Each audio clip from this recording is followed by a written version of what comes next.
have you yet to hear the story of Kaelen, savior of the elves? Hello again, dear traveler. Come, warm yourself by the fire and rest your weary bones. For tonight, I shall spin you a tale not yet carved in stone, but whispered through the leaves of ancient trees, long before the towers of man choked the skies. Long before steel ruled the world, there lived a people so quiet, so delicate in their ways, that the earth itself bent to keep their secrets. They were the elves of realm, viridal, born of bark and starlight. Their blood hummed with the pulse of the old world, and their souls, their souls glowed like embers, radiant with a magic no sorcery could forge nor science explain.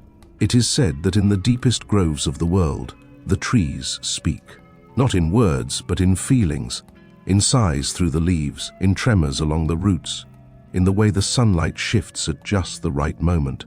And there, tucked beneath the ever-whispering canopy, nestled among mossy stones and slow-moving brooks, lay the hidden village of Elden Ring. Elden Ring was not marked on any map, nor could any wandering cartographer stumble across it by chance. The very land concealed its presence. If you were not invited, the paths would twist endlessly. The trees would change behind you. The wind would mislead your ears. But to those who belonged, the forest bent lovingly aside, and the glade would open like a flower at dusk.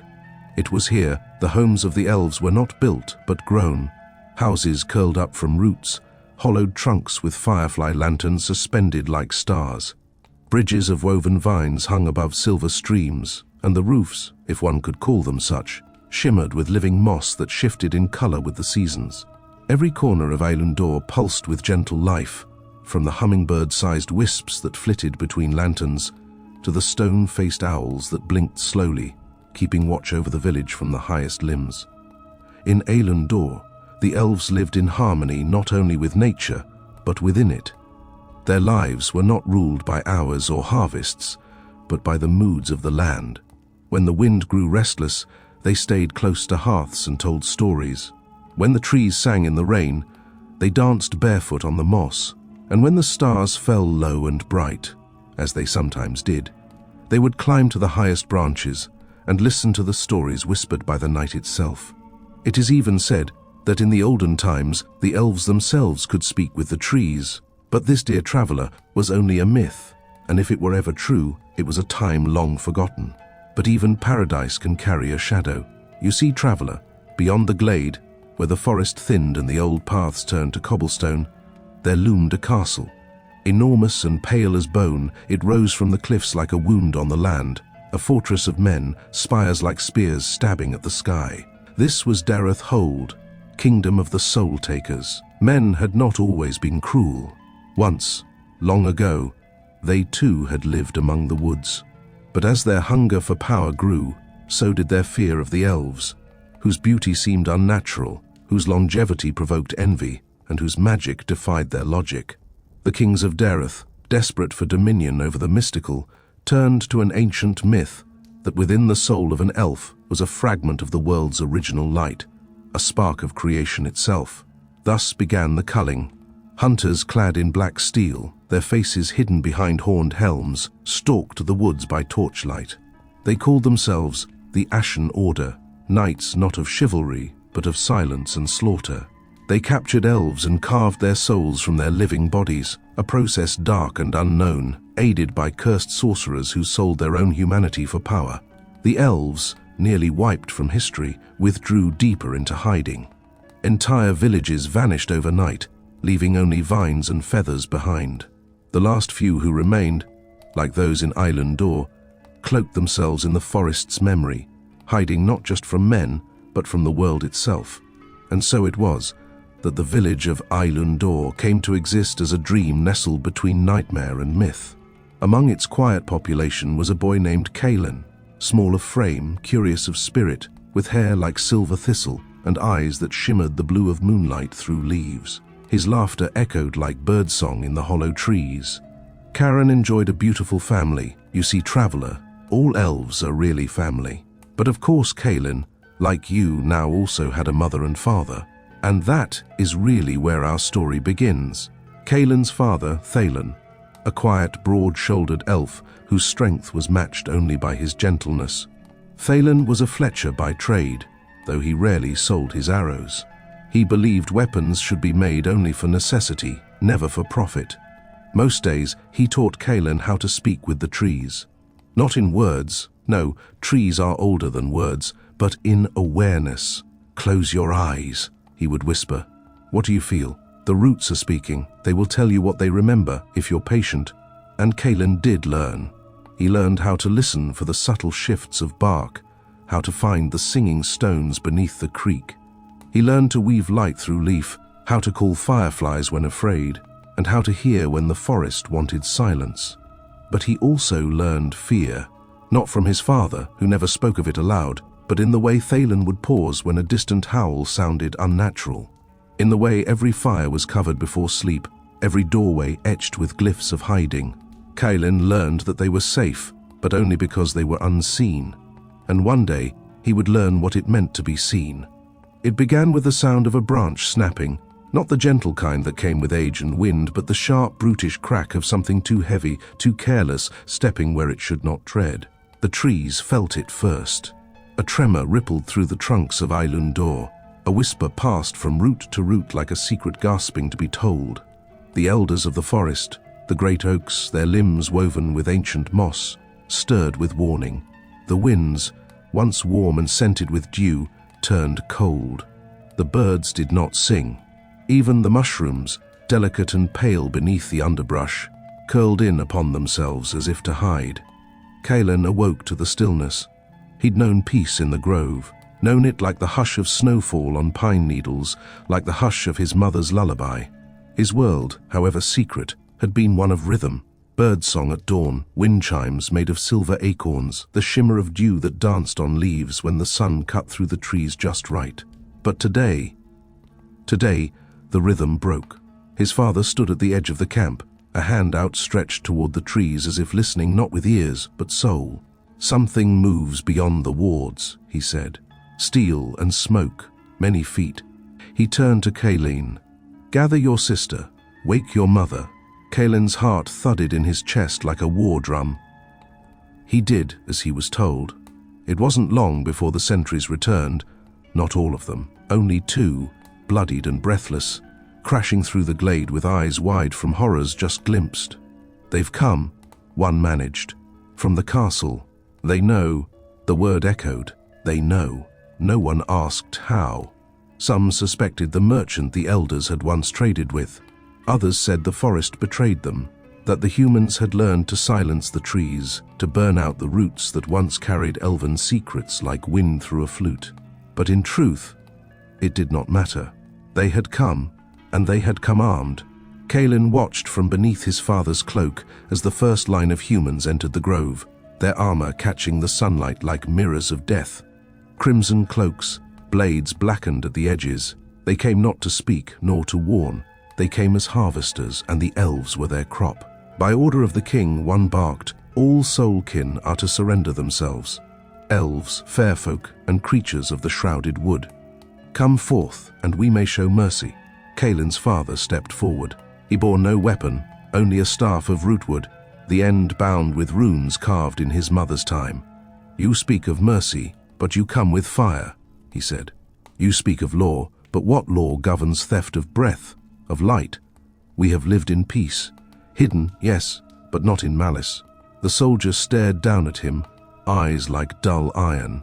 "The boy behind you," he said, nodding toward Kaelen, "has magic in his blood. Your souls shine brighter than fireflies in the dark. Our mages can see it. The king demands it." "No," said Kaelen's father. "You will not have him." And then, as the soldier gave the signal, the world erupted. Steel rang against root and bark. The grove became a battlefield. Elves hurled what spells they could, charms of old whispered incantations meant to bind or slow, but the magic faltered. For the forest, once their cradle, was weakening. Trees that once sang with power now groaned in pain. Every flame lit by the humans burned another line in the ancient runes. Every axe that fell on bark drained the magic like blood from a wound. Kaelen tried to help, tried to gather the younger ones, but he stumbled over branches now slick with ash. His sister cried out. His mother called for them through the smoke. And then he saw it. His father, surrounded. 4 men, blades drawn, circling like wolves. Kaelen tried to run to him, but a hand grabbed his shoulder. His mother. "No," she whispered, tears streaking down her cheeks. "You mustn't." He saw his father raise his staff one last time. Runes glowing faint like fading embers. A burst of wind pushed the soldiers back, but not far enough. One drove a blade into his side, another through his chest. The light in the runes died, and with it, something in Kaelen broke. The next moments blurred. Screams, fire, a thunderclap from the heavens. When Kaelen awoke, he was bound. A wagon. Cold iron shackles. The forest was behind them now, far behind. His mother beside him. His sister curled against her chest. Others, maybe 10, maybe fewer, survivors of Islandor. Prisoners now, taken not for justice, not for crimes, but for what shimmered unseen beneath their skin, the light of the old world, the soul stuff the humans craved. Kaelen did not cry. He only watched the smoke trailing behind them, the last breath of the forest rising into a sky that did not care. And ahead, the castle, where fate waited. In the bowels of the castle, far below the iron grates and torch-lit corridors where the soldiers patrolled with boots like thunder, Kaelen sat alone. His cell was carved from old stone, mossy in parts but mostly bare, like a forgotten tomb. No light came, save the flickering orange of a torch lit far down the hall, and even that only reached him in breaths. He did not know how long he'd been there. Time in such places had no name. Hunger came and went like an old enemy, sometimes dull, sometimes sharp, but worse than the hunger was the silence, the waiting, the thoughts. He did not know where his mother was, or his brother, or the other villagers. He only remembered the shouting, the smoke, the way the trees seemed to scream when they burned, and then his father, brave, foolish father, running into the sword's path like a shield of flesh and fury, only to fall still. That moment played over again and again in Kaelen's mind, until it was less a memory and more a scar he could trace with every breath. Sometimes there were screams, faint and far, muffled by walls and corridors, high-pitched, sudden, then gone. He did not know whose they were. He tried not to wonder. To wonder was to imagine. To imagine was to break. The stone was cold, always, even when he huddled against himself.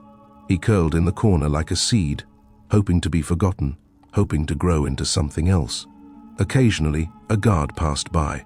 Kaelen would rise, dry-voiced, desperate, and beg, "Please, I haven't done anything. Please, where is my mother?" But the guards, clad in silver and sneers, never stopped.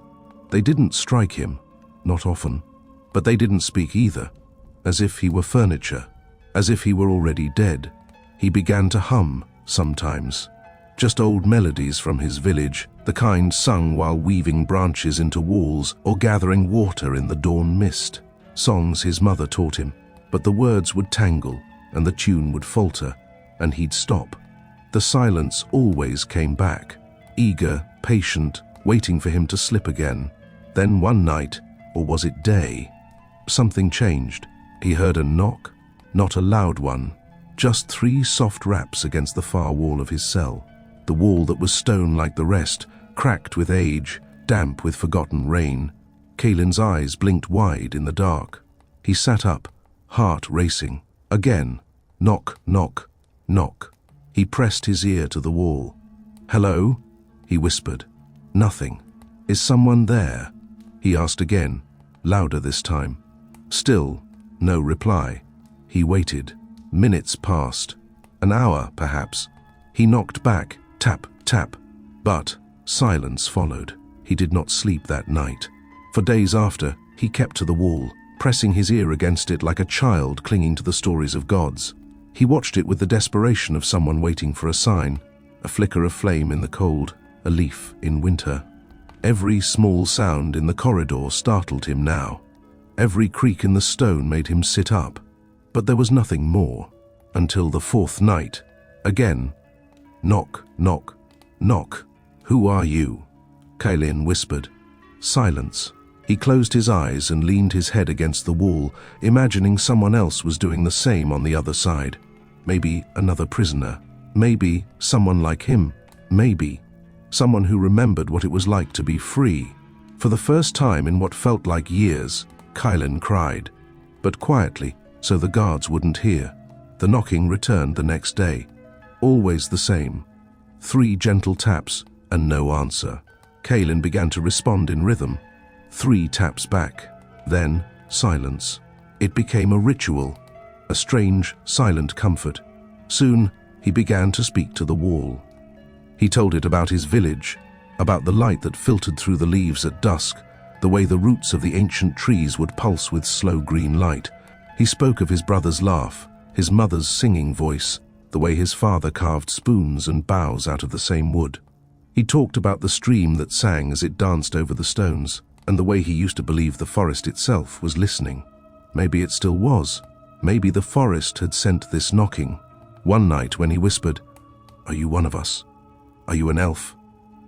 The knocking came again, but this time 4 taps. Kaelen blinked. That had never happened.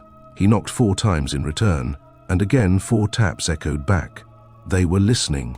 Whoever, or whatever, was on the other side. He did not know what it meant, but it meant something. And in this place, that was more than he'd had in weeks. The cell was small, barely enough to stretch out. The stone floor never dried, and the only light came in a slant once every few cycles of sleep, when a flicker from some far-off torch passed down the corridor. Sometimes he heard screams, sometimes weeping. Once a lullaby, soft and shaking, drifting like smoke from a voice he couldn't place.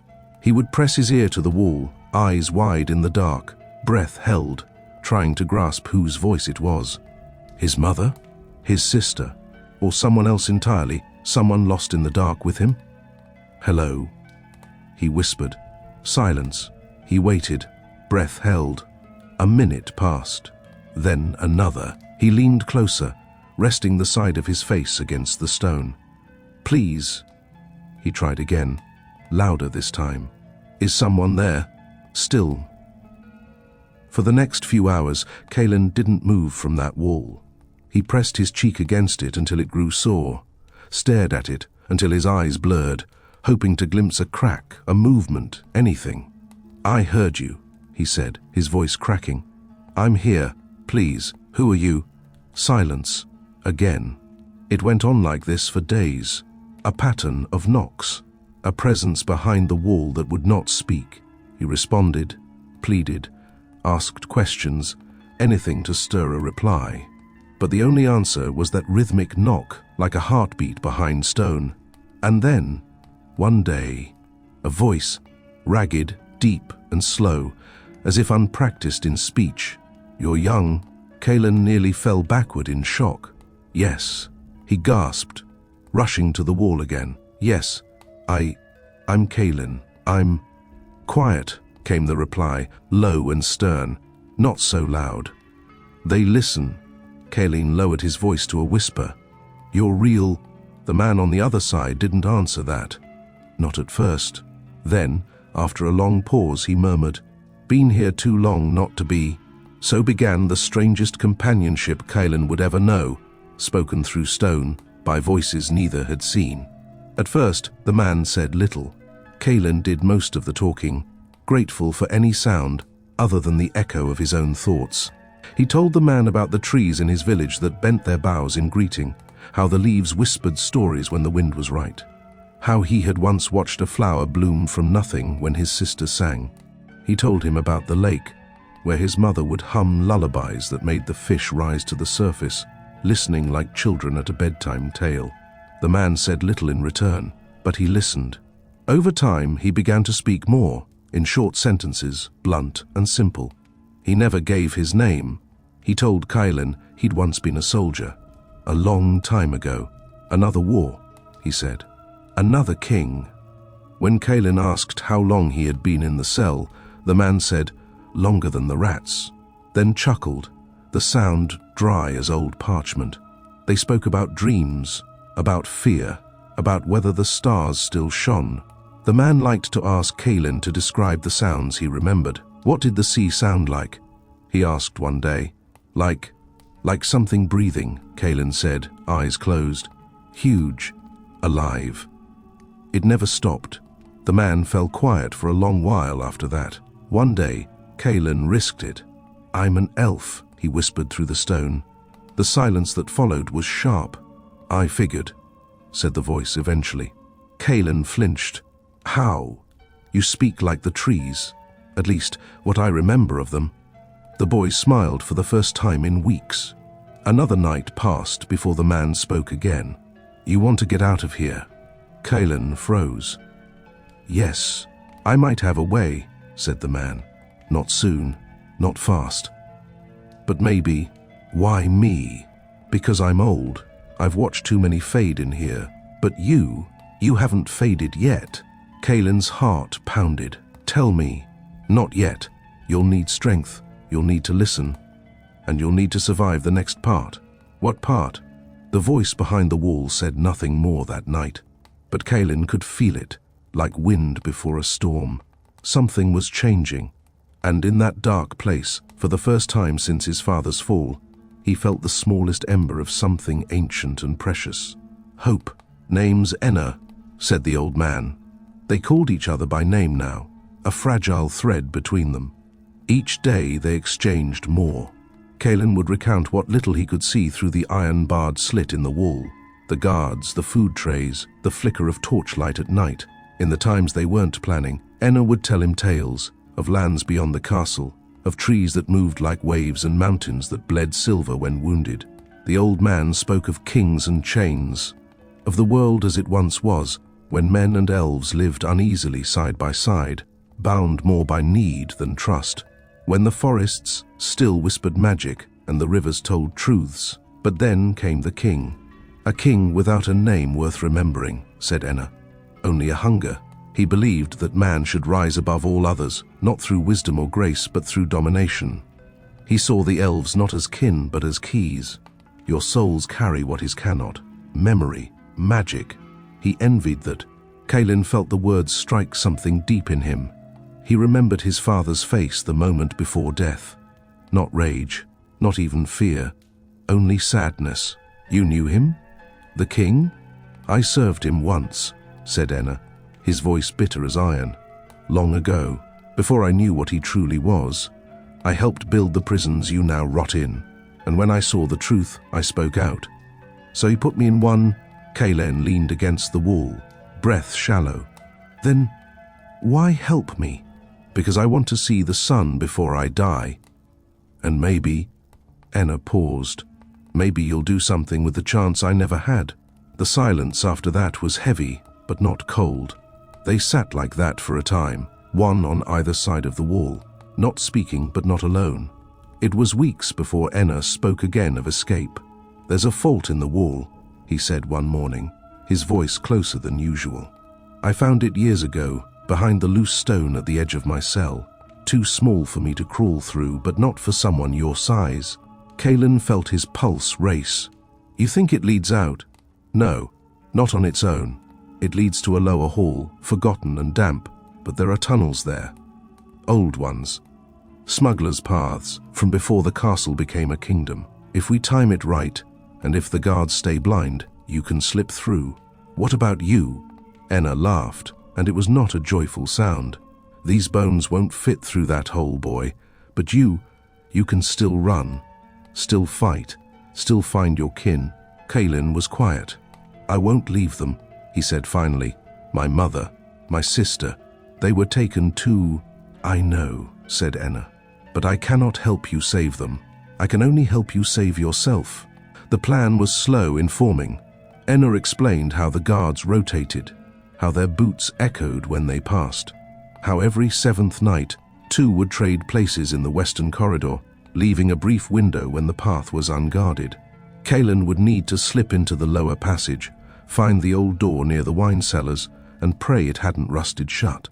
In the dark of his cell, Kaelen began pressing the edges of the wall, searching for loose stone. When at last he found it, His fingers blistered, scraping away the moss. But behind it, just as Enna had promised, was a crack wide enough for a small body to pass. Each night, they rehearsed in whispers. What if the guards hear me? Then you run faster than you ever have. What if the tunnel's blocked? Then you dig. What if I don't make it? You will. Kaelen didn't know if he believed it, but he believed in Enna, and that was enough. On the final night before the attempt, Kaelen pressed his palm to the wall. "Thank you," he said. There was no reply, only the soft sound of Enna doing the same. And far below, in the cracked stone, the wind stirred ever so slightly, as if the world itself were holding its breath. For a long time, there was only stone and silence. The boy had come to know the shape of every crack in the wall, every flicker of torchlight, every moment of quiet that settled between the footsteps of the guards above. The old man, the voice in the wall, had become more than a presence. He was a tether to life, a mind as weathered as the stone itself, and just as enduring. And now, after weeks of whispers, plans murmured in the dark, and fear held between heartbeats, the plan was ready. "You're certain?" Kaelen asked, his voice barely audible beneath the scrape of rats in the dark. He clutched the bone spoon they had been using to dig. Its edge was dulled now, blunted by stone and soil, but they had made progress, enough to slip through. The old man coughed. It was a harsh, rattling thing. Each day the coughs came more often. His time was short, and he knew it. "I'm certain of nothing," the old man rasped. "But there are worse ways to die than reaching for light again." Kaelen looked down at the narrow passage that joined their two cells, carved by hand and desperation. The tunnel was no wider than his shoulders, but just enough. "You still think they'll fall for it?" the boy asked. "They're lazy," the old man replied, "and cruel. They won't look too hard." They had watched the guards for weeks, memorizing the rhythms. The bodies of the dead were taken at dusk, bagged, dragged, tossed onto carts and hauled to the ash fields. If Kaelen could hide in the sack, if he could hold his breath, if he could wait long enough, maybe, just maybe, he could slip away. But it required one thing. The old man had to die. Kaelen hated the thought, more than he had hated anything in his short life. It wasn't fair. It wasn't right. And yet, nothing had been fair since the day the soldiers came to the grove and took his father's breath from him. "You don't have to," Kaelen said, but the old man just smiled. "I've had 100 years of stone. You still have forests to walk." That night, Kaelen sat beside the old man in his cell. The tunnel had grown large enough for him to crawl through, and he used it now, simply to be near. They spoke of the world as it once was, of great trees that had bowed to the elves, of rivers that sang when the stars rose, and of the old man's village, which he had not seen in a lifetime. The old man's voice was faint when he finally said, "Let it be tomorrow." Kaelen nodded, though his throat was tight. The next morning, there were no more taps. "Enna," Kaelen whispered for what seemed like several hours, but never a response. Kaelen wanted to weep, but there was little time. The stone halls of the castle breathed with silence and danger. Each step Kaelen took was measured, precise, not because he was calm, but because he had no other choice. The old man was dead. Enna, who had guided him, taught him, helped him remember what it meant to hope, was gone, and now Kaelen had to finish the escape alone. They had gone over the timing 100 times.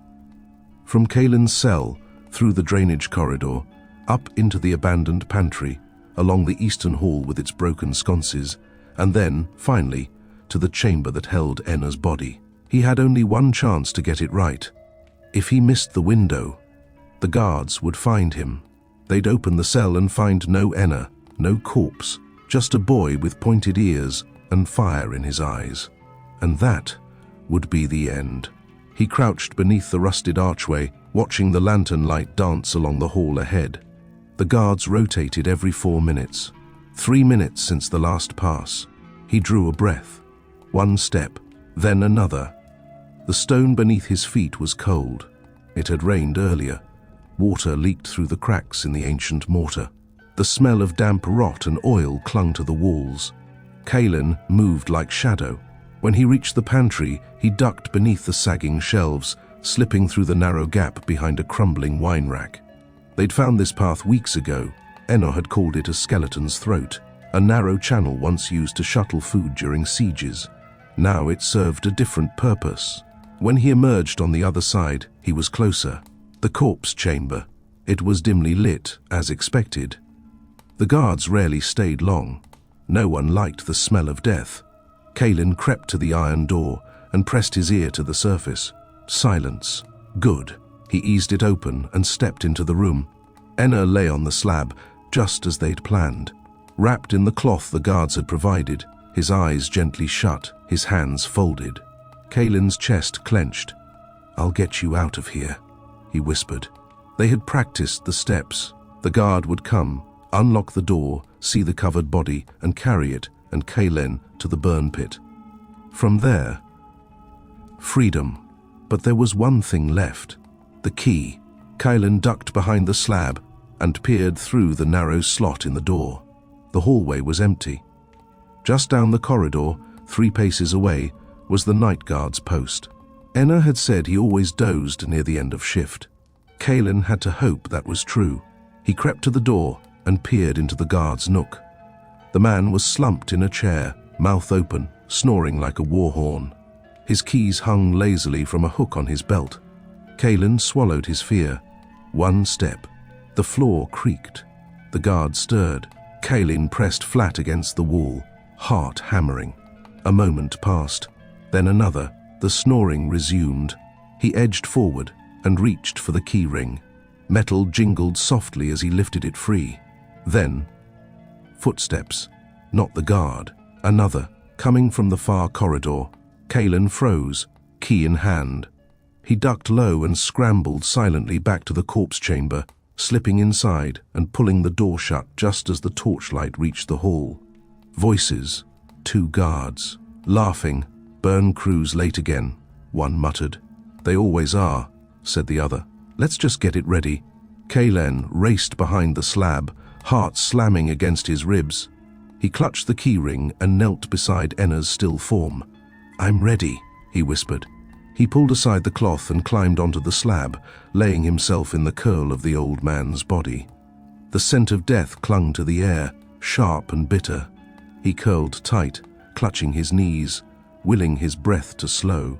He wrapped the old man in the thin linen sheet they had shared, bundled him tight, and dragged the body toward the gate. His muscles screamed with the effort, but he moved quickly, stuffing rags around the form to hide his own shape, crawling into the bundle beneath. Breath shallow, body still, mind silent. The guards arrived not long after.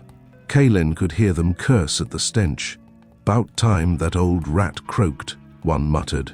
"Throw it on the cart." Rough hands grabbed the sack. Kaelen bit his lip. He was hoisted, flung onto wood.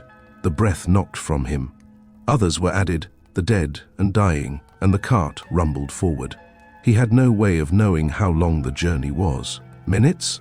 Hours? The world was a blur of motion and muffled sound. His heart thundered like war drums. Sweat poured into his eyes. And then, the cart stopped. A voice barked orders. Chains clinked. One by one, the bodies were removed. Kaelen waited, until it was his turn. Then, silence. A pause. He dared to crack his eyes. The cart was empty. The guards were gone, vanished into the fog that clung to the fields like a veil. In the distance, he could see the glimmer of firelight, but far enough that no eyes could find him. He slipped from the sack, knees trembling, and ran. The ash fields were wide, blackened by centuries of fire. He stumbled more than once, the air choked with dust and memory. But he did not stop. Not until he reached the tree line, the edge of the old forest, gnarled and thin. Not the grand woods of his childhood, but still a forest. And there he collapsed. When he awoke, it was night.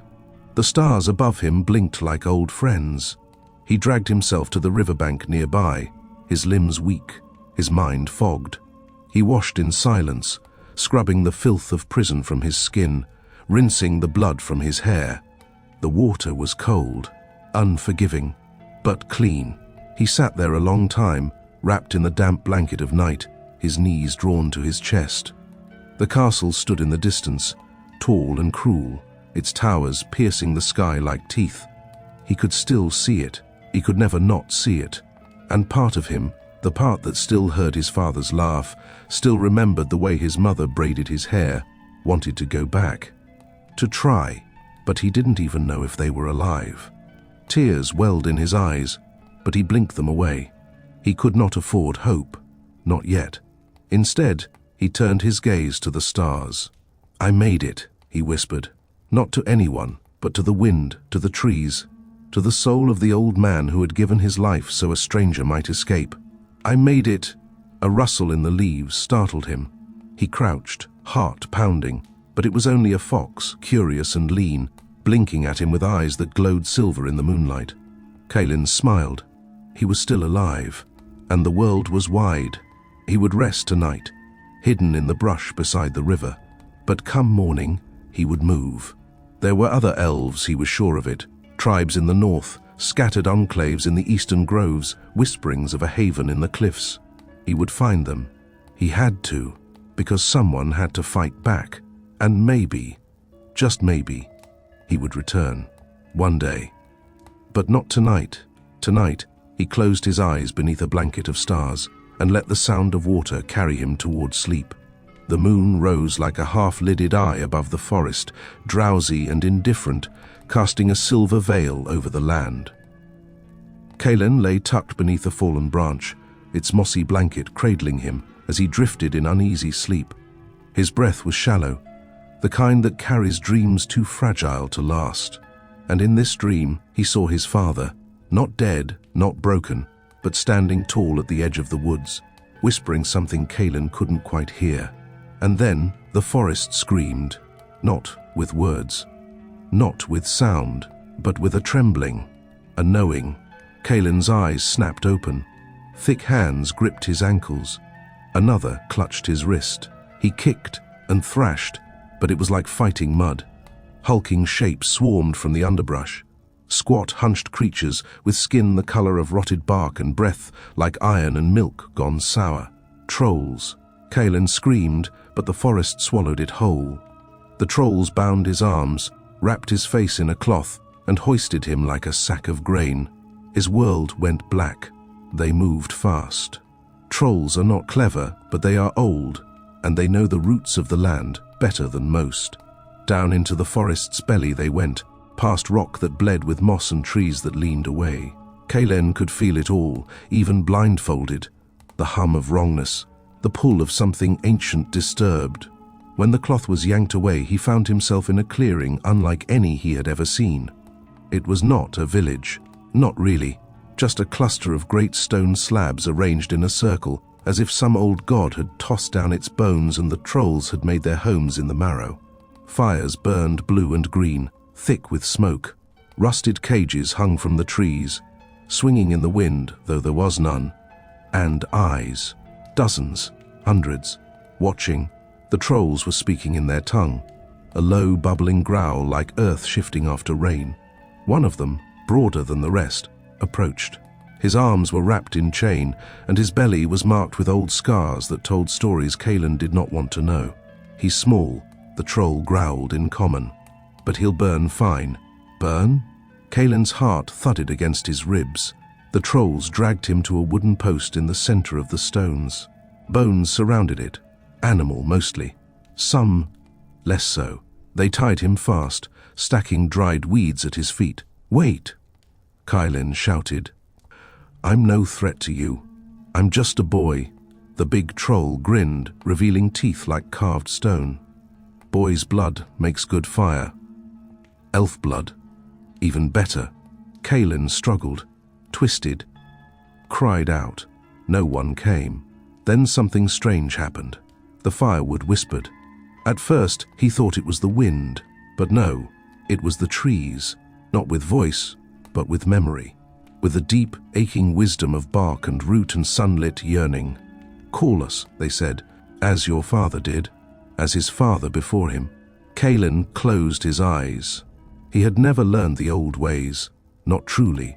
His mother whispered them sometimes, but it was his father who knew the language of the grove.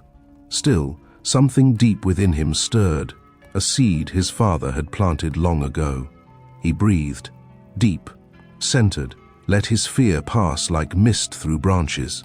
Then he spoke, not aloud, not exactly, but through the soul, the way trees listen, the way stars mourn. Please, he whispered in the place between thought and spirit, help me. The trolls laughed. They lit a torch, and then the forest answered. The first sign was the wind. It came as a breath, then a howl, then a gale. The fire flickered. The trolls turned. Then roots surged from the earth. Thick and snarled, they tore from the ground like serpents, wrapping around troll legs, dragging them down. Vines dropped from trees, lashing arms and throats, yanking the creatures into the sky. Kaelen felt the post behind him crack. The weeds turned to ash, not from flame, but from sudden rot. The trees would not burn their own. He was free. Run, shouted the big troll, but it was too late. Kaelen spun, dodging a falling cage. The trees were not only attacking, they were guiding, opening paths, shifting the underbrush. One root looped itself into a stair, lifting him toward a ridge. But the big troll followed. You're mine, elf spawn, he bellowed, barreling through the chaos, club raised. Kaelen reached a ledge overlooking the clearing. Below, trolls wrestled with vines like drowning men. The forest itself had risen, but it would not last. The troll lunged. Kaelen jumped. They collided mid-air, rolled, slammed against a tree. Pain exploded through Kaelen's side, but he scrambled to his feet. The troll, slower now, bleeding from the mouth, snarled and raised his club again. A branch fell, heavy, sharp. It pierced the troll's back. He roared, not in pain but fury, and swung wildly, but Kaelen was already gone. Up the ridge, through the thicket, toward the river. The forest was quieter here, watching, waiting. Kaelen collapsed at the water's edge, gasping, weeping. He looked back. The troll village was gone, swallowed, as if it had never been. He knelt by the river, washed the blood from his hands. The forest had saved him. No, chosen him. But why? He looked at his reflection. His eyes were his own, but deeper now, wiser. The trees whispered again, softer now, as if humming a lullaby. You have roots, child. And roots, remember. Kaelen stared up at the castle in the distance, its spires like claws against the sky. His family was still in there, somewhere, and one day he would return, but not yet. Sleep had not come easy since Kaelen's escape. Even now, as he rested beneath the towering limbs of an old ash tree, the dreams that reached him were tattered, torn by memory and fear. But on that night, as the stars wheeled slow above and the moon poured silver across the mossy forest floor, Kaelen was not dreaming. He was listening. At first it was nothing, a rustle of leaves, the distant crack of bark, the sigh of wind through boughs. He lay still, thinking it perhaps an owl or fox. But then, a tremble through the ground, soft as breath. Kaelen. His name, spoken not aloud, but within him, a vibration in the marrow of his bones. He sat up, heart tight. The forest around him was thick with mist and shadow. Trees leaned in above him, ancient and knotted, with branches like stretched fingers. Their trunks shimmered with dew and age, and in their stillness there was a tension, as though they watched. And again came the voice. You are of the old kin, Kaelen, and the old kin may hear us still. Kaelen stood slowly. His legs were bruised from the struggle with the trolls. His hands still bore cuts from where he had gripped jagged stones. Yet he stepped forward, bare feet brushing ferns and fallen needles. Who are you? He whispered, the breath between roots, the memory between rings. We are the trees. The voice came not from one, but from all, from bark and branch, from moss and sap. It did not echo as sound, but bloomed inside his chest. You're alive? He asked. We are older than time. We remember the first songs. We remember your people when they danced with fireflies and sang to the stars. We remember the grief when men came with axes. We remember your father. At that, Kaelin's throat tightened. He stood beneath us once when he was small. He spoke our tongue, the ancient green. So do you. I don't. I never learned it. You remember it still. It lives in your blood. That is enough. The leaves rustled with a low sigh. Kaelen felt as though 1,000 memories were unfurling around him, stories whispered by wind, cradled in roots. He turned slowly, eyes wide, as he watched the trees sway, not just with wind, but with purpose. They gestured subtly toward the east, a direction held in moss and mourning. There is one you must see. Who? The Great One. A hush fell then, deeper than silence. The wind held its breath. Even the insects seemed to stop their buzzing. Kaelen waited. Who is the Great One? The last seed of the first tree, as ancient as the breath of the world. She sleeps, and in her sleep she dreams of what was and what might still be. She will know what path you must walk. Kaelen nodded slowly. Something in him, an ache long buried, stirred. It was not quite hope, not yet, but something like it. Where do I go? The trees groaned together. Leaves shimmered like whispers across 1,000 mouths. Then came the answer. Follow the silver roots. They will guide you. At his feet, Kaelen noticed them, faint glimmers woven into the ground like veins, barely visible unless one looked with softened eyes.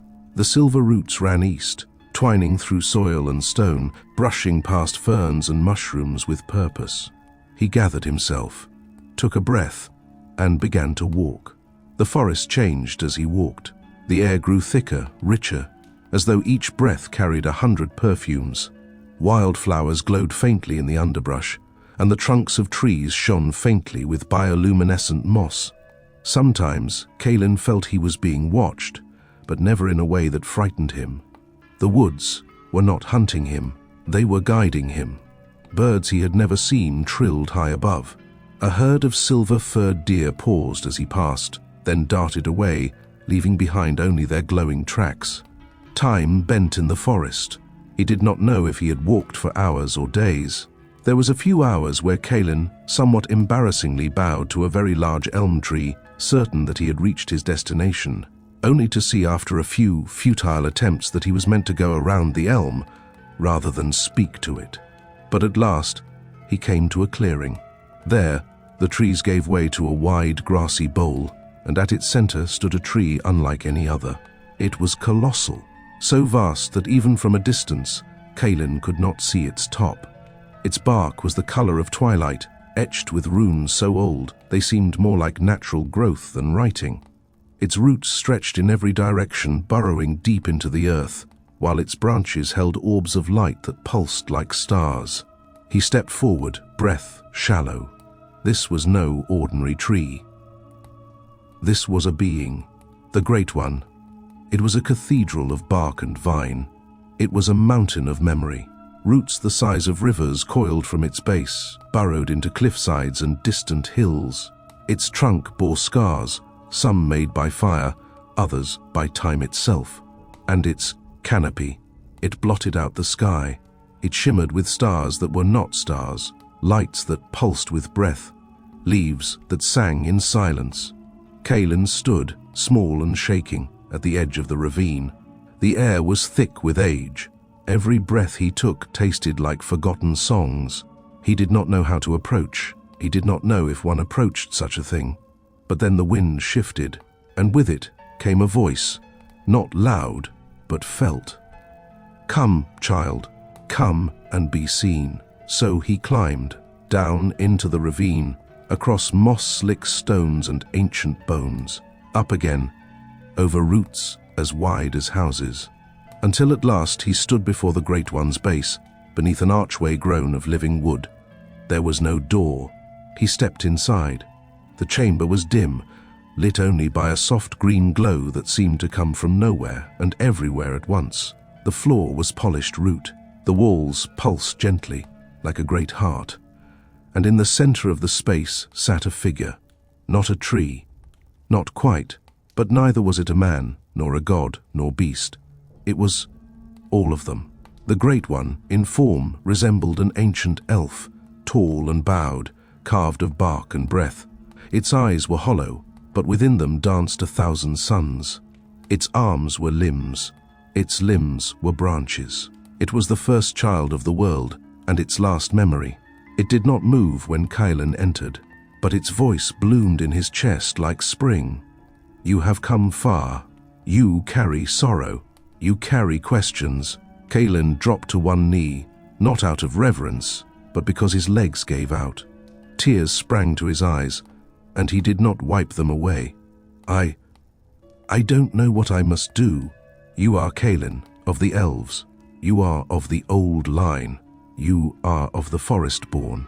Then why did the forest not protect us? Because man came with fire, and fire consumes, even memory. Kaelen looked down. Then there's no hope. The Great One stirred, just slightly.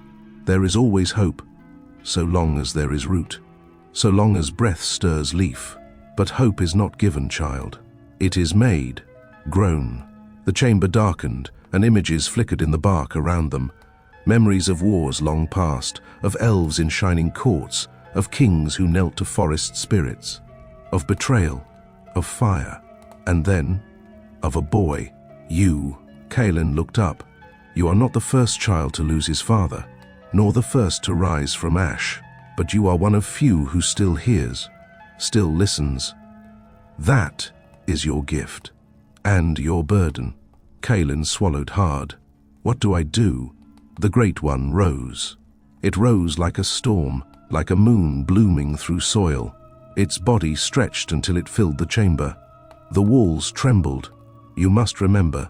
You must carry the stories. You must awaken the roots that still sleep. Kaelen stood. And how? He asked. The Great One extended one massive hand, a branch, knotted and curled. From its center, a seed floated, small, pale, glowing. Plant this. Where you go, plant it. Where there is pain, plant it. Where memory fades, plant it. In time, the forest will return. In time, magic will wake. Kaelen took the seed. It felt warm, alive. Then the Great One knelt, and for a moment, it was just an old figure, weary and kind. But be warned, child. The road ahead is cruel. The castle has not forgotten you, nor the king. Kaelen's grip tightened on the seed. I won't forget, either. The Great One smiled. Good, then go. Light the dark with green. Let the roots remember. Let the trees sing once more. And as Kaelen stepped back into the clearing, the wind shifted. The canopy parted, and for the first time in what felt like a century, sunlight touched his face.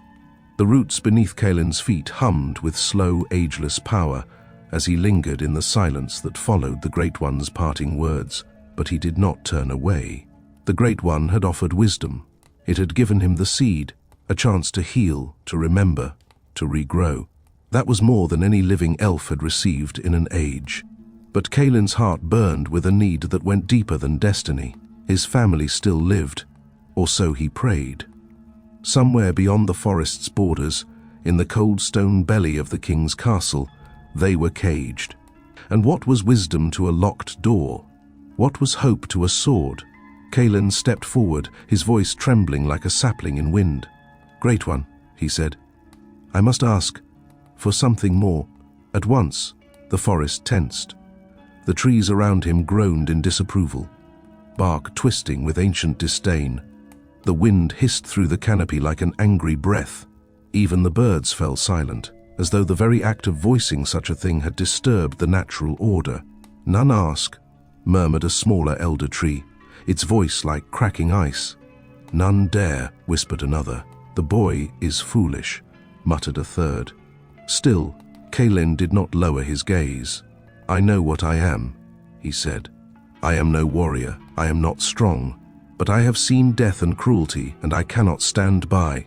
You gave me the seed to grow hope, but how can I protect it? How can I protect them? There was a long pause. Then the ground shook. Not violently, not with rage, but with something deeper, older. the slow rumble of shifting roots, the weight of a world being moved. The Great One stirred. "You would make demands? Of me?" The voice rolled through Kaelen's chest like thunder. "I would ask," Kaelen said, kneeling now, "for a weapon, a means to fight, not for conquest, not for glory, only to save them, my mother, my sisters. I don't even know if they're still alive, but if they are, then I will need more than words and seed to reach them." Another groan rippled through the woods. Trees bowed away as if bracing themselves. 1,000 rustling leaves whispered in horror. "No one has dared ask," the Great One said, "for an age, for I do not make swords, I do not give death." Kaelen bowed his head. "Then I will go with what I have." He turned, but behind him the wind shifted. The leaves froze. The murmuring trees went silent. "Wait." The voice was quieter now, not smaller but closer. It had changed.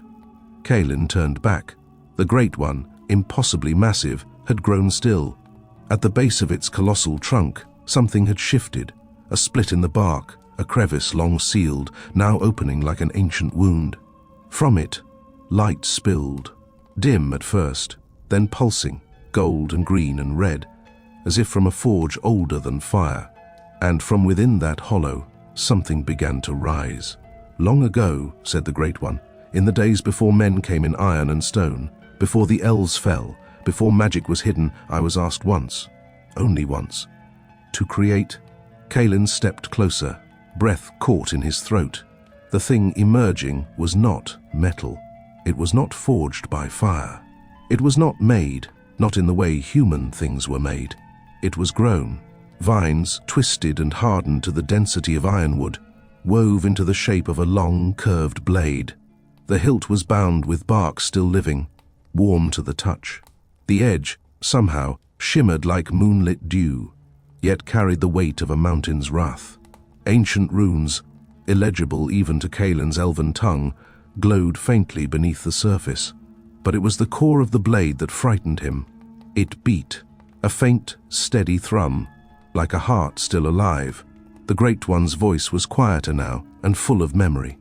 "It is called Varenthal, the thorn of the old wood. It was never meant for battle, not at first. It was meant to protect, to cut the bindings of greed, to sever lies. But in the wrong hands it can ruin kingdoms. I swore it would never again leave this grove." Kaelen's hands trembled as he reached toward it. "Then why give it to me?" There was a pause. "Because you did not demand," the Great One said. "Because you are not ready. And yet, you are willing." Kaelen gripped the weapon. It was alive. The moment his fingers closed around the hilt, he felt it. The memories within. Flashes of battle. Faces of elves long dead. Screams, laughter, silence.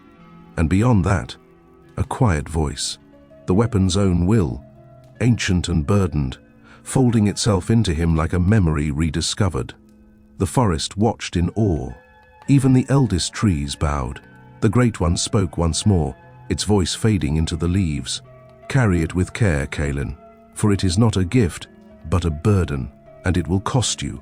Everything that saves you will take something too." Kaelen bowed low. "I will protect them," he whispered. "I will save them." The blade pulsed in reply, and the forest, for the first time in centuries, fell silent not with fear, but with a terrible hope. Kaelen ventured on. The world had grown quieter since Kaelen left the roots of the Great One. The forest no longer spoke with the same clarity, though whispers still found him in the wind. Leaves rustled with meaning. Shadows shifted in patterns too deliberate to be mere coincidence. It was as if the land itself had accepted what he now carried. The sword, if that was still the word for it, pulsed in his hand when he held it, warm like breath, cold like riverstone.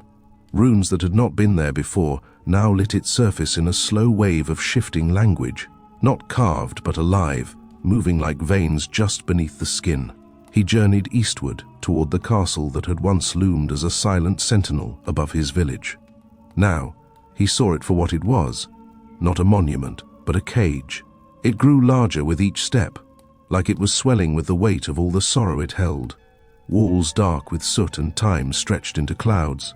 their ramparts lined with figures too far away to name. Guards, perhaps, or statues, or memories. The road that led to it was older than it looked. Underneath the moss and broken stone, Kaelen could feel the pulse of the land. An old road, meant for pilgrims long gone. Along the way he passed relics of those who came before, a broken helm, half buried in ivy, a crumbled altar to a forgotten god, a wagon overtaken by roots, its wheels now home to mushrooms and spiders. And then the forest stopped. As if cut by a blade, the trees parted to reveal a plain. Open, exposed, at its center stood something massive, unmoving. Kaelen's breath caught. A giant. It towered above the stones, its head brushing the low clouds. The giant was not of flesh as Kaelen knew it, but of something stranger. Part tree, part stone, part something that pulsed with slow magic. Moss clung to its arms. Runes glowed along its back like scars. It bore no weapon. It did not need one. The sword in Kaelen's hand pulsed once. The giant turned. Its face was carved more than born, a craggy visage of contempt and sorrow, its eyes twin pits of smoldering gold. When it spoke, the air bent around the words. "What do you carry?" Kaelen stood still. His feet did not move, but his fingers tightened on the hilt. "This is my weapon. I seek my family," he said, voice steady, "and the death of the one who took them." The giant tilted its head, the slow grind of stone on stone echoing in the air. "It's pretty. The lights. Craig wants. Sell for good money." The runes on the sword brightened. Kaelen didn't answer. He stepped forward. The wind stopped. The giant moved first, a single stride that shook the ground. With its open hand, it reached down toward Kaelen, intending to swat him like a leaf in the wind. Kaelen raised the blade. It moved on its own. Not violently, no, it danced. Like flame caught in song, the blade guided his arm upward in a graceful arc. It did not meet the giant's hand. It met the air, but the air cracked, and the sound of it caused the giant to recoil as if burned. The second strike came not from Kaelen, but from the sword itself. It lunged forward, pulling him with it, and as it struck the giant's leg, there was no impact, only light. A burst of lightning cracked the plain, and the giant staggered backward, smoke rising from its side. Kaelen gasped. The sword sang. It had no voice, but he felt it. Anger, not his. Memory, not his. Pain, not his.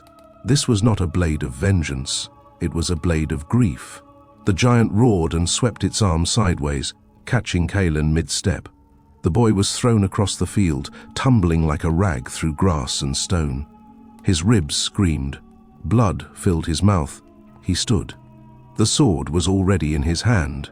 This time, Kaelen moved first. He ran, feet barely touching the ground. The sword grew lighter, faster. It pulled him into the air with each swing, and though he knew he could never leap high enough to strike the giant's head, the blade did not care. It slashed the earth, and the ground obeyed. Roots erupted from beneath the giant's feet, twisting and snarling like serpents, binding its legs. The sword had awoken more than just Kaelen's strength. It had awoken the world itself. The giant stumbled, kneeling now. Kaelen screamed, leapt, and drove the blade forward. It did not pierce skin. It disappeared into the giant's chest like it had always belonged there. The light that followed was not violent. It was sorrowful, golden, deep. The giant exhaled, not a roar, but a sigh, a release. Its body began to crumble, not shatter, like stone returning to sand. Its final gaze fell on Kaelen. And then the wind returned. Kaelen stood alone on the plain, blade in hand, breath ragged. The sword was still warm. But now, the runes had changed. Where once they pulsed like veins, they now held words he could almost understand. Not language, but meaning. He felt it in his chest. You are the vessel. You are not the master. Kaelen lowered the blade. He did not feel victorious, only closer to the truth. Behind him, the forest whispered again. Ahead, the castle waited. The path would not get easier. But for the first time since his father died, Kaelen did not feel small. He felt ready. Kaelen's steps grew slower as the forest began to thin, and the moss beneath his feet gave way to brittle, ashen ground. Trees twisted into gnarled claws above him, the sky itself growing pale with mist. The sword strapped across his back throbbed faintly, its strange hum quieter now, as if warning him, or perhaps reluctant. He had followed the whispers east, drawn by an invisible thread, and now he stood before the mouth of a cave. No, not a cave, a wound, a ragged hole in the cliffside, draped in vines and shadow. A cool breath of air slipped from its depths, carrying with it a scent of rot and silk. The castle, he believed, lay beyond the cliffs, but something told him this tunnel was not just a passage. It was a test. As Kaelen entered, he felt the sword hum. A warning? "Oh, come on now," said Kaelen. "We'll be fine." Try as the blade might to hum, Kaelen ignored it and continued. He ducked low and stepped inside. The light vanished behind him. The air grew colder. Kaelen pressed forward, one hand tracing the damp wall, the other resting on the sword's hilt. He could feel the heartbeat of the blade, pulsing in rhythm with his own. But each step deeper dulled it further until it felt more like a stone than a weapon. He came to a vast chamber, hidden beneath the world.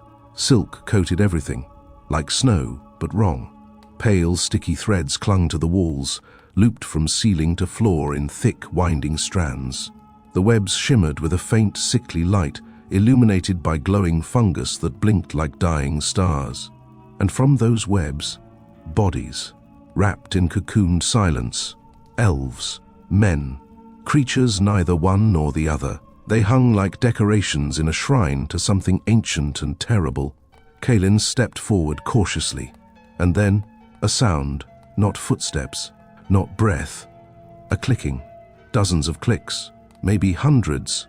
He turned too late. From the tunnel behind him and the cracks above, they poured, spiders. The size of hounds, their legs long and sharp, eyes like black beads that caught the dim glow. One of them, larger than the rest, lunged with terrifying speed. Kaelen drew his blade, but the creature hit hard. The sword went flying from his hands, clattering into the webs across the chamber. His fingers stung from the impact, and then the silk closed in. The spiders surrounded him. One bite grazed his shoulder, another his thigh. He kicked, rolled, clawed, but the silk was living. 1,000 strands caught his limbs, pulling him backward like a tide. He screamed. They dragged him toward a mound of bones and husks. His fingers reached out for the sword, but it was gone, swallowed in the web. The hum that had once been so familiar now felt distant, like a song he had forgotten. He was alone. They lifted him, and then he saw her, perched atop the nest of web and bone, a spider larger than any tower, her legs curled around her like the spokes of a wheel. Her body shimmered with gold and rot, eyes too many to count, and she stared into him, not with hatred, not with hunger, with amusement. "You have come far, little branch." The voice slid into his mind, soft and oily, but not far enough. Kaelen trembled in the threads. "I seek only to pass," he gasped, struggling. So did the rest. She nodded once, and her children descended. Silk cocooned his chest, his arms, his throat. The air grew thin. Darkness crept in. But then, Kaelen, a whisper, not from the spiders, from the walls, from the floor, from the very strands that bound him. Kaelen, son of the grove, the trees, even here, even now. His blood stirred. Some part of him remembered. He closed his eyes. He stopped fighting the threads and listened, and the webs began to speak, not in words, but in memory, in vibration, in feeling. They carried whispers, echoes of the past, and in that moment, Kaelen realized something. These webs were not just traps. They were records, threads that sang with the pain of those they had held. And pain, though terrible, was also knowledge. He opened his eyes. The spiders were moving away, satisfied with their prize. But Kaelen breathed deep. He focused. focused on the movement of air in the chamber, on the tiny vibrations of sound, on the cold damp of the silk on his skin, and then he began to move, not forcefully, gently. He flexed the muscles of his wrists in rhythm with the subtle twitch of the threads. He bent his arms not against the web, but with it, slowly, silently, thread by thread. The cocoon loosened, and then he slipped free, onto the bone pile. The spiders hadn't noticed. Not yet. Kaelen crouched low, breath shallow, the sting of old silk still clinging to his skin. The bones beneath him were brittle, hollow like flutes, whispering a song of the ones who hadn't escaped. He scooped a shard, sharp, curved like a fang, and clutched it in his hand. His sword was still lost, but he was not helpless. He crept. Spider by spider, he moved among them, crawling through shadows and silk. They dangled above and beside him, grotesque and glistening, their long limbs twitching in the candlelight spun into strands. The air was sticky with musk and decay, the stench of things long wrapped, long eaten. But Kaelen had learned their rhythm now, their blindness to quiet, their focus on the tremor of thread, not the sound of breath. One wrong step would alert them. He had trained for this. If only Enna could see me now, he thought. But Kaelen was Elven. He was silence made flesh. He moved beneath their legs, between piles of webbed carcasses. The bones here told stories. A centaur's half-buried skull, the wing of a fairy warrior broken at the joint, the crumbled flute of a forest bard. He paused, not in fear but reverence, and then, the moment. A tunnel ahead, lit by the faintest thread of silver. An exit. But something stirred beside it, a glimmer. The hilt, wrapped in ivy, tangled in web, and half buried in the mulch and debris near a spider's nest. His sword, the blade fashioned from the Great One's heartwood, twisted like roots, inscribed with veins of green fire, whispering not in words but in warmth. It was alive, and it was waiting. Kaelen's breath caught in his chest. He knew what he had to do. He slinked closer, weaving through webs, curling beneath the nests. One of the spiders twitched its leg, brushing the hilt, and the blade pulsed faintly in response. Not a glow, but a heartbeat. Still, it waited. Kaelen reached it, crouched now like a child returning to the side of a friend. He did not grab the sword. He placed his hand gently on the barked grip. It hummed beneath his palm. No flash of light, no sudden music, just warmth, recognition. It felt like being remembered. Kaelen breathed in, the dampness, the moss, the fear, and drew the sword free. Threads snapped like harp strings as he rose. The spiders turned, not all at once, but in a chain, a ripple of awareness. Kaelen didn't run. He lifted the blade, and it came alive, green fire threading its way through the wood, singing up the twisted veins, illuminating the runes etched by the Great One itself. The closest spider lunged, legs splayed wide, fangs glinting. Kaelen ducked beneath it and swung, not in rage, in rhythm. The blade curved like wind, humming like the forest, slicing not with violence but with memory. The spider dropped, legs folding in, webs hissing around it. Another leapt. Kaelen turned, and the blade met it with a burst of light, not flame, but bloom. As if roots burst outward in the air, vines wrapping the creature mid-leap and slamming it to the ground. The cave trembled. The spiders hissed, all 8 legs clawing the air. Kaelen stepped back toward the silver tunnel, blade raised, light pulsing with every breath he took. The forest itself, it seemed, was with him now. In the curl of the roots, the glow of the blade, the stillness of his stance. More spiders came. He swung, moved, ducked. The blade guided him, not as a weapon, but as a companion. It seemed to know where he would be, what he needed, before he did. It was not made for slaying. It was made for balance, for protecting life in the face of death.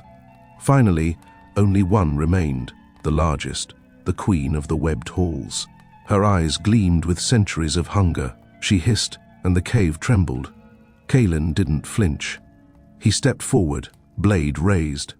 The spider leapt, and the sword sang. It didn't cut. It cleaved space itself, and when the light faded, the queen was gone, not dead, displaced, returned to the dark. Kaelen stood, panting.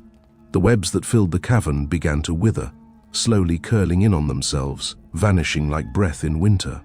The walls pulsed once, and silence settled. The exit ahead shimmered. Kaelen looked down at the sword. "You brought me through," he whispered. He stepped forward, out, into silver light, into air that smelled of rain and memory. He turned once, back to the tunnel, and whispered a quiet word of thanks, not to the sword, to the Great One. The morning air hit him like a wave. Cold, pure, honest. He collapsed beside a fallen tree, chest heaving. The spiders didn't follow. The light was their enemy. He lay there, gasping, sweat and blood mixing on his brow. He had survived, without the sword, without fire, just himself. And something new, something awakened. The morning broke slow and grey. A veil of low fog curled about the forest like a creature in sleep. Dew clung to every blade of grass, every twisted vine, and the trees, old and waiting, seemed to lean toward the earth, whispering amongst themselves. Kaelen sat still by the embers of his fire, cloak drawn tightly around his thin shoulders. He had not slept, not really, but there was rest in his eyes. He had survived what no boy ever should, and something within him had shifted. He was no longer only a child of the trees. He was the heir of something older. He stood, brushing the frost from his tunic, and turned his face toward the northeast, toward the place where sky met stone, and the high black spires of the castle pierced the clouds like jagged teeth. There lay his family. There lay the throne that had stolen everything from him. The journey to the castle took 3 days. By foot, through valley and stone-cut pass.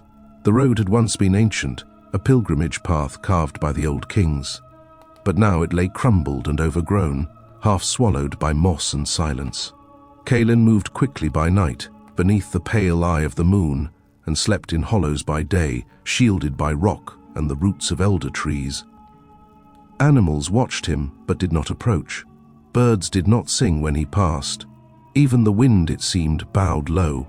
He was not merely a traveler now. He was a storm, quiet but gathering. On the second night, he stood upon a high ridge and saw it clearly for the first time. The castle. It loomed like a great claw atop the mountain, its towers twisted skyward like broken fingers.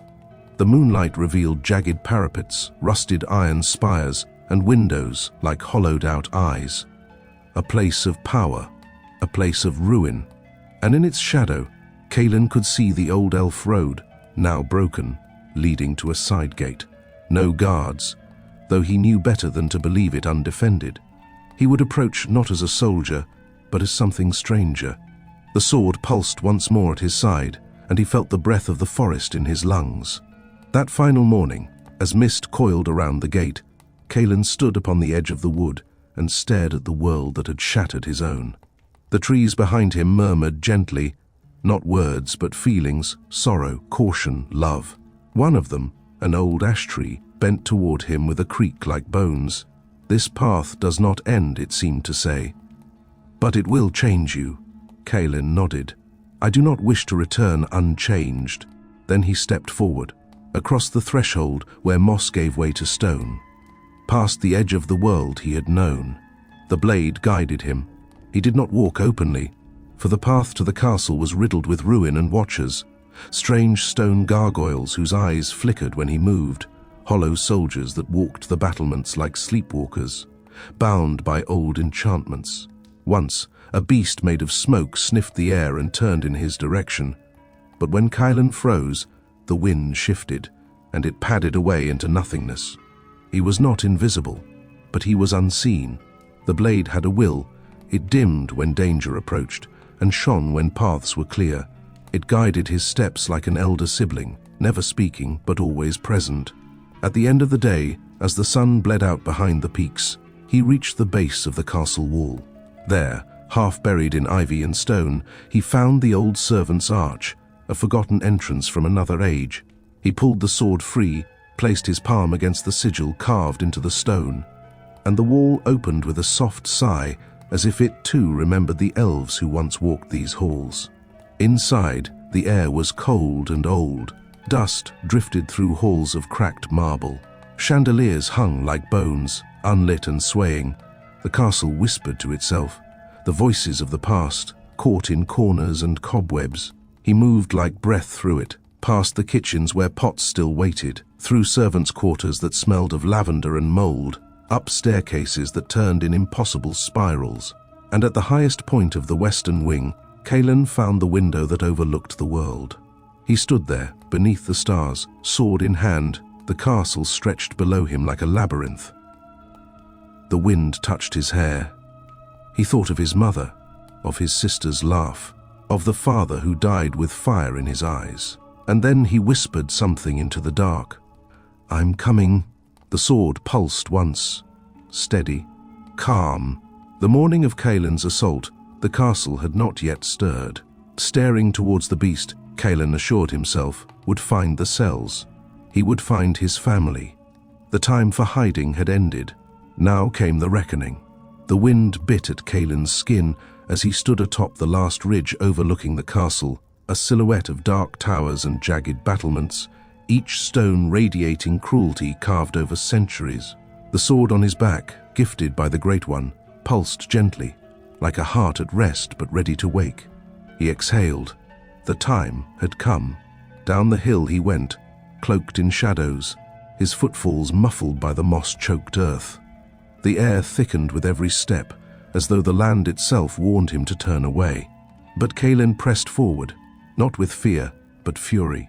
They had taken everything, his home, his father, his kin, and he had returned. The gates of the castle were sealed, but there was a side wall, half crumbled and long forgotten. He climbed its rough stone silently, then dropped into the courtyard. It was quiet, too quiet. He drew the sword.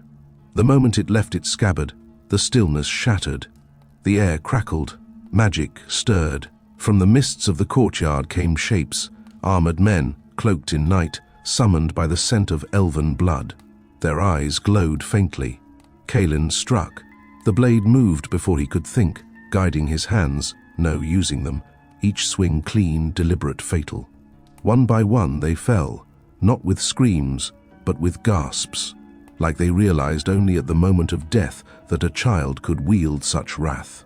It was not a sword he held, it was vengeance made steel. He pushed forward through narrow corridors. Tapestries burned as he passed, scorched by the heat of his will. Hallways bent in strange angles.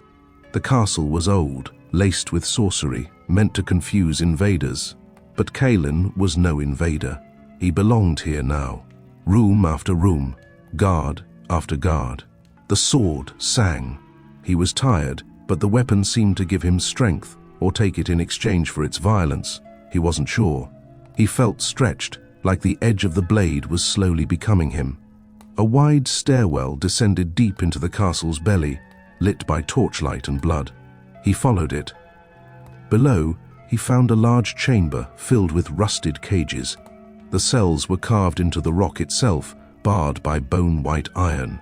Shapes moved in the dark. Emaciated figures curled into themselves like leaves at the end of autumn. "Kaelen?"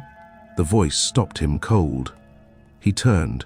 A woman, thin as sorrow and just as silent, reached for him through the bars. Her face was older, worn by captivity and grief, but he knew her eyes. "Mother." She collapsed into sobs. He rushed forward, dropping the sword to reach through the bars. Her hands clasped his as if they were lifelines. His siblings were there too. He saw them now, huddled in corners, too weak to speak, but alive. Alive. The joy was brief, for the door was locked, not with any latch or chain, but with something else. A rune carved into the stone. A sigil of containment, magic, ancient, dangerous. His sword lay beside him. He stared at the glowing rune. It shimmered with a dull violet light. His mother slumped against the bars. "I'm sorry," she said. "They bring the key. Sometimes. A man, not often. He guards it. He speaks of your father like a trophy." Kaelen's heart grew ice. "They say he's in the tower. He looked back to the stairwell. He had come all this way.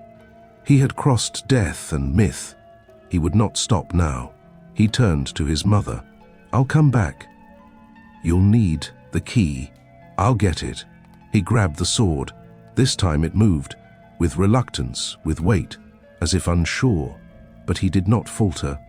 The sword, his sword, gleamed in his hand, still warm, still whispering. The blade had guided him through iron doors and shadowed chambers, past guards who'd never rise again, and hallways haunted by the dead.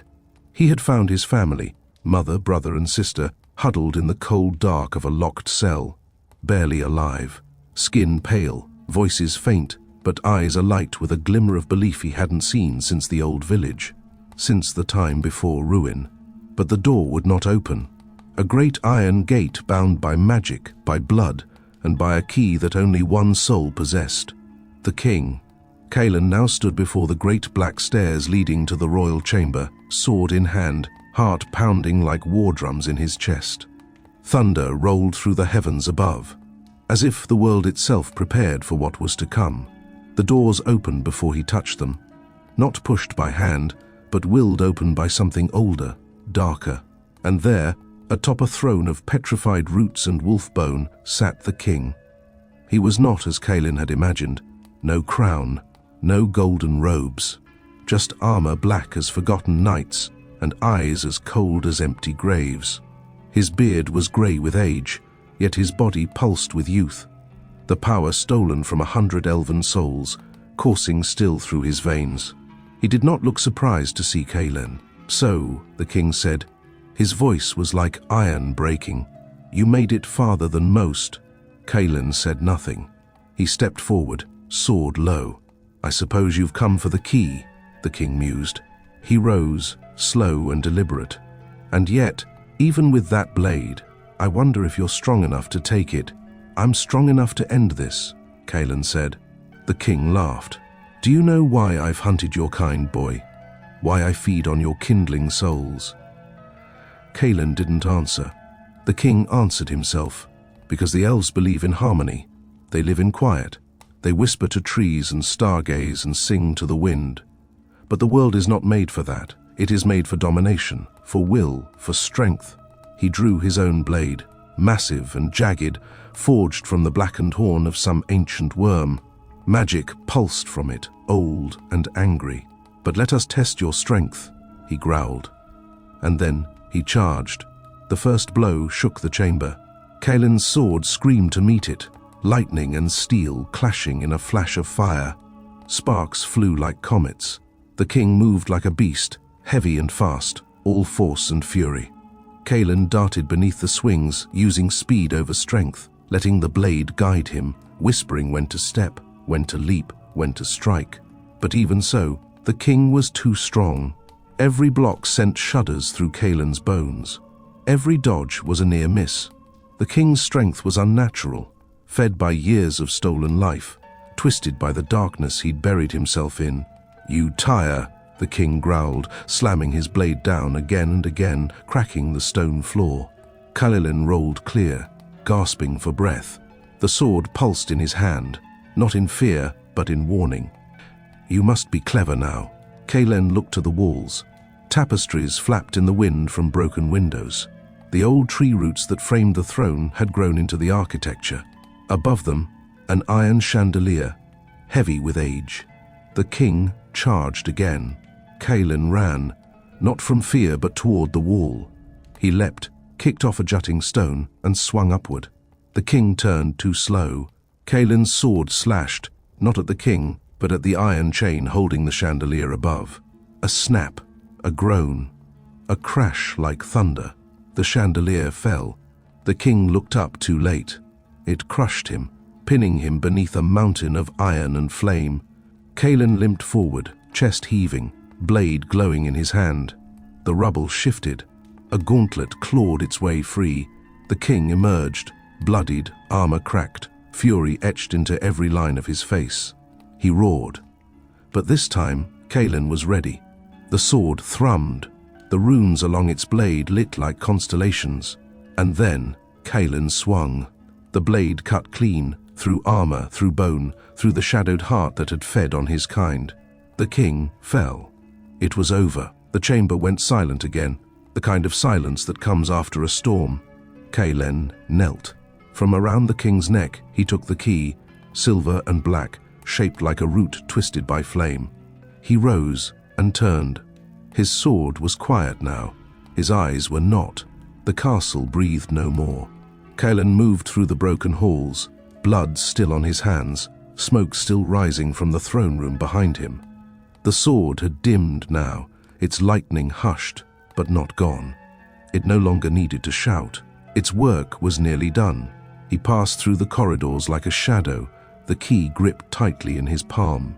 There were no guards now, no resistance. The castle had felt its king fall, and in the absence of that tyrant will, the stones themselves sagged in relief. At last, Kaelen came again to the cell, the one that had held his family. He slid the key into the iron lock, and it clicked like thunder. The door swung open. Inside, his mother stirred first. Her hair, once bright as moonlight, had dulled to ash. His brother, a child still, barely breathed. And his sister, older than him by just a year, opened her eyes only when Kaelen knelt beside her. "Kaelen," she whispered, as if not believing. "It's me," he said, voice trembling. "I've come for you. I have the key. We can leave." Tears came quietly. They held each other, fragile and unsure, but alive. The journey out was slow. Kaelen carried his brother on his back. His sister held their mother by the arm. The castle, though vast, no longer threatened.